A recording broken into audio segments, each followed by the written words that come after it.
Welcome बच्चों।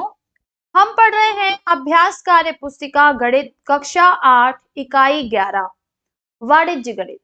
आज हम पढ़ेंगे प्रश्न संख्या 9 से लेकर जो हमारा लास्ट प्रश्न है वहां तक।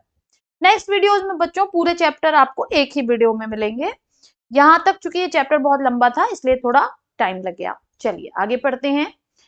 रुपए 3125 की धनराशि पर 3 वर्ष के लिए चक्रवृद्धि ब्याज की गणना कीजिए।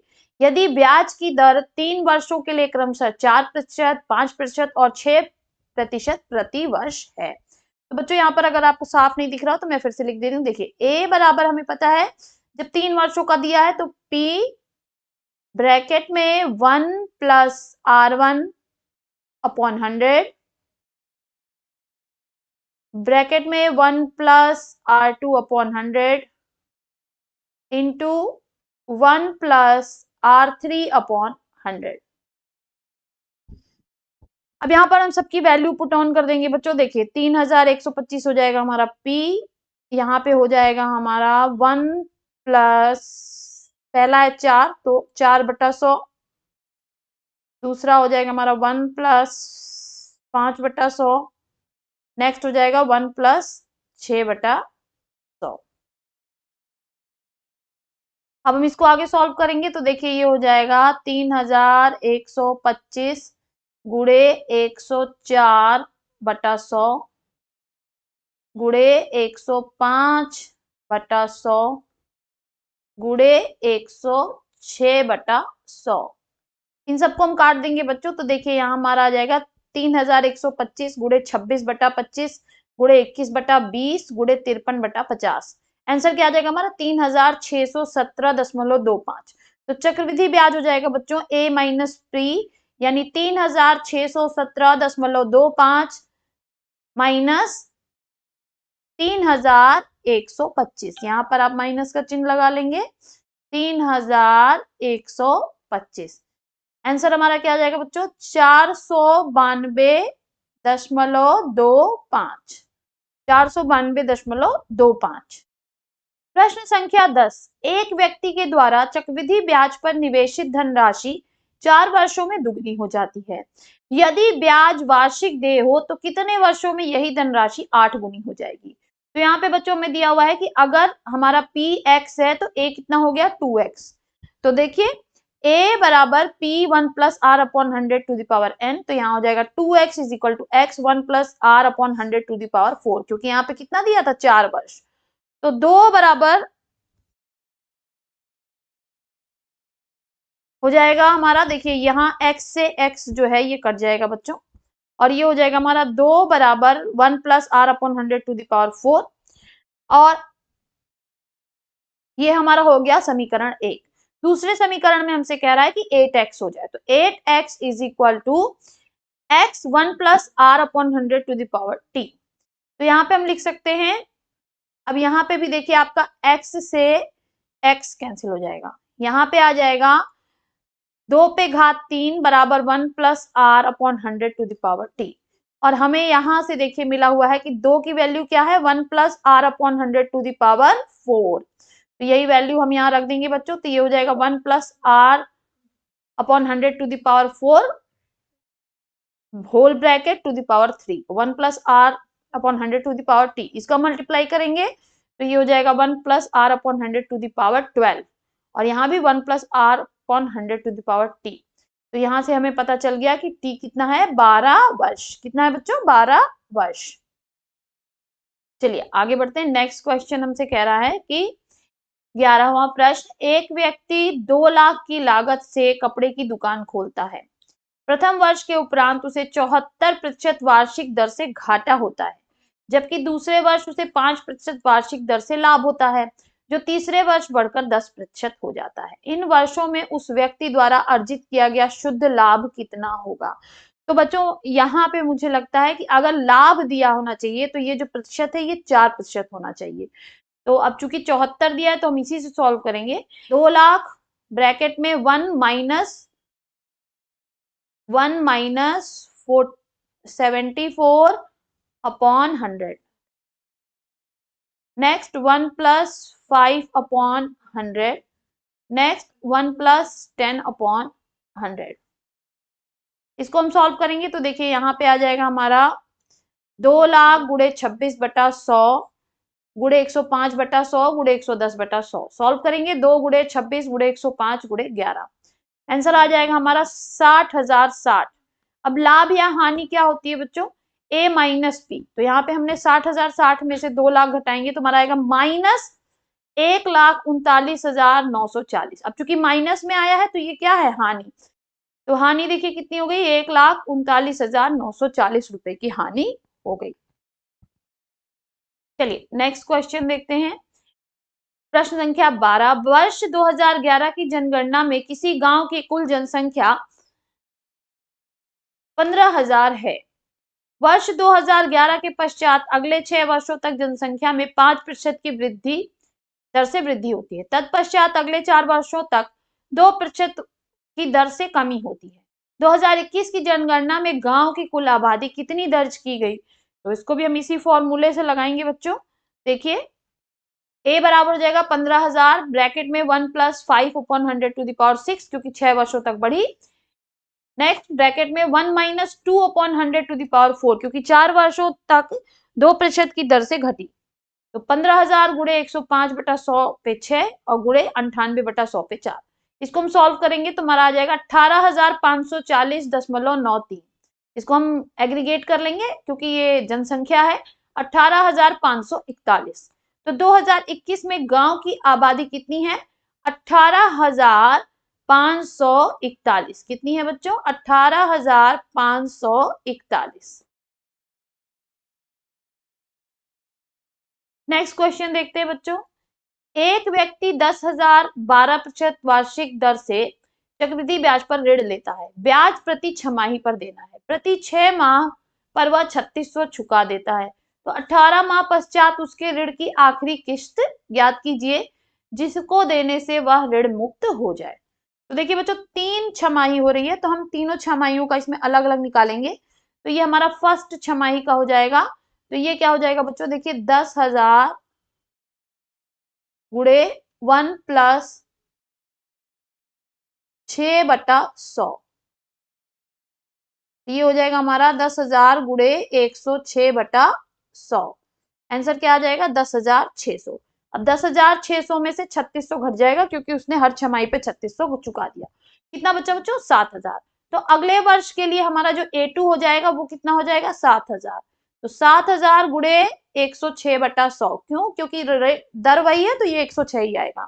तो यहाँ पर हमारा आ जाएगा बच्चों 7,420।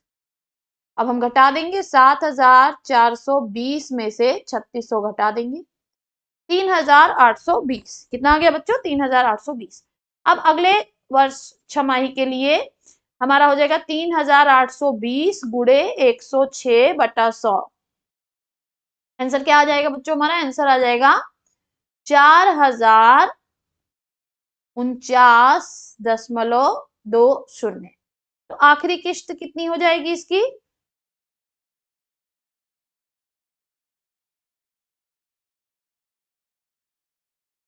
आखिरी किस्त हो जाएगी बच्चों 4,049.20 रुपए।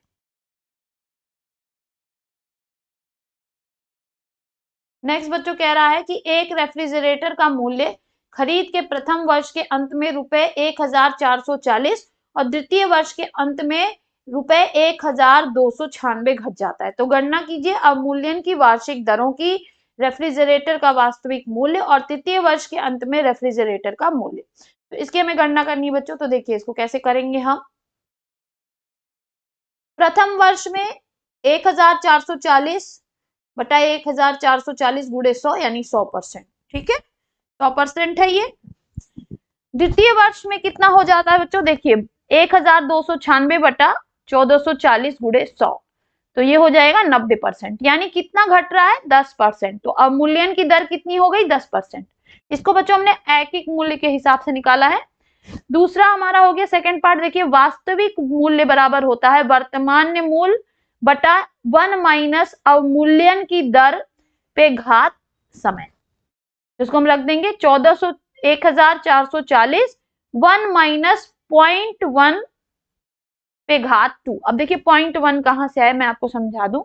जब हम 10% को बदलेंगे भिन्न में तो ये हो जाएगा 10/100, ये कट जाएगा और ये आ जाएगा हमारा 0.1, तो वही मैंने यहाँ पे 0.1 रखा हुआ है बच्चों।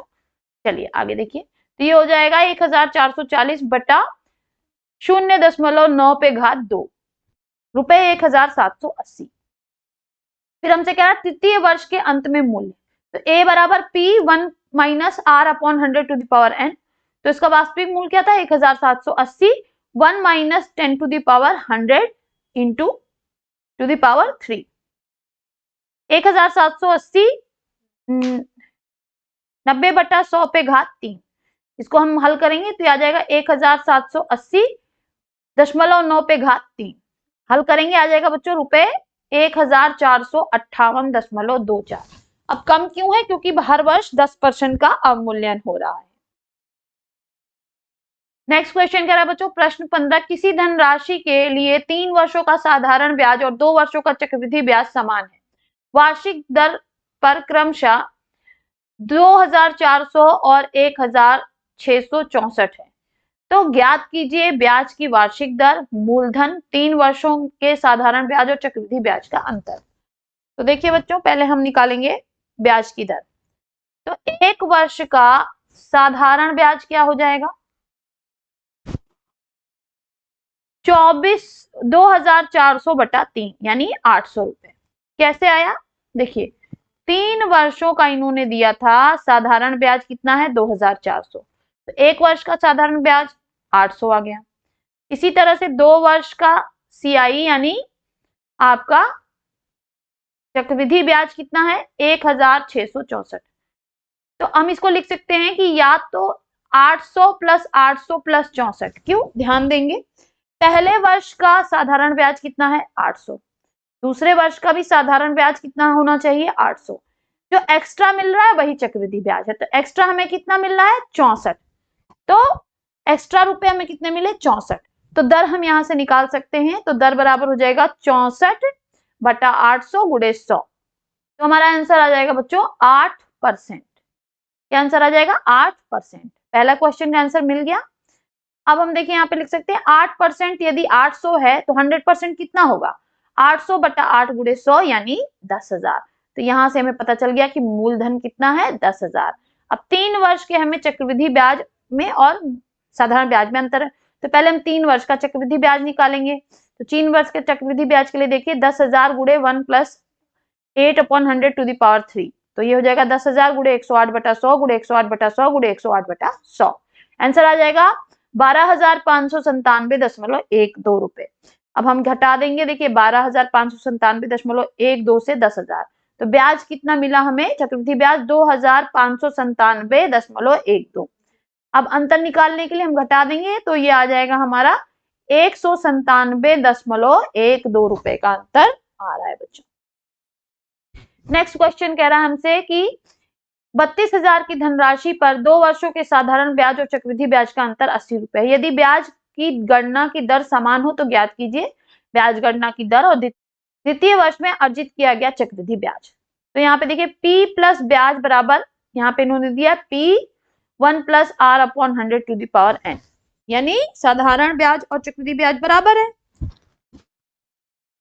तो यहाँ पे हम रखेंगे। यहां से हमें पता चला ब्याज बराबर P1 plus R upon 100 to the power n minus P। अब इसको हम सॉल्व कर, अंतर हो जाएगा P R upon 100 to the power n। तो हमें यहां से पता है कि अंतर है 80 रुपए, तो 80 हो जाएगा 32,000 P की जगह हो जाएगा R upon 100 to the power 2। यहाँ हो जाएगा 80 बराबर 32,000 गुणे आर अपॉन 100 गुणे आर अपॉन 100। यहाँ से देखिए कैंसिल करने पे हमारा आ जाएगा आर स्क्वायर बराबर 80 गुणे 10/32, काटने पे आ जाएगा आर स्क्वायर बराबर 25, तो आर बराबर √25 यानी 5%। यहाँ से हमें मिल गया ब्याज बच्चों। फिर हमें ए बराबर है देखिए 32,000 1 प्लस 5/100 टू द पावर 2, तो यहाँ से हमें ए मिल जाएगा 35,280। तो द्वितीय वर्ष के अंत में अर्जित किया गया चक्रवृद्धि ब्याज क्या हो जाएगा सीआई ए माइनस पी, 35,280 माइनस 32,000, अंतर आ जाएगा बच्चों 3,280 रुपए। लास्ट क्वेश्चन है बच्चों, प्रश्न संख्या 17। कोमल बैंक से 33,100 रुपए बैंक लोन के रूप में लिए हैं, जिसे उसे ब्याज के साथ 3 वर्षों में बराबर किश्तों में चुकाना है। यदि चक्रवृद्धि ब्याज वार्षिक है तो उसमें से प्रत्येक वार्षिक किस्त की धनराशि क्या होगी। अब ध्यान दीजिएगा, ये प्रश्न थोड़ा सा हम ऐकिक नियम के आधार पर हल करेंगे, क्योंकि डायरेक्ट हल भी कर सकते थे बच्चों, लेकिन इससे हमारा आसानी से हल हो जाएगा।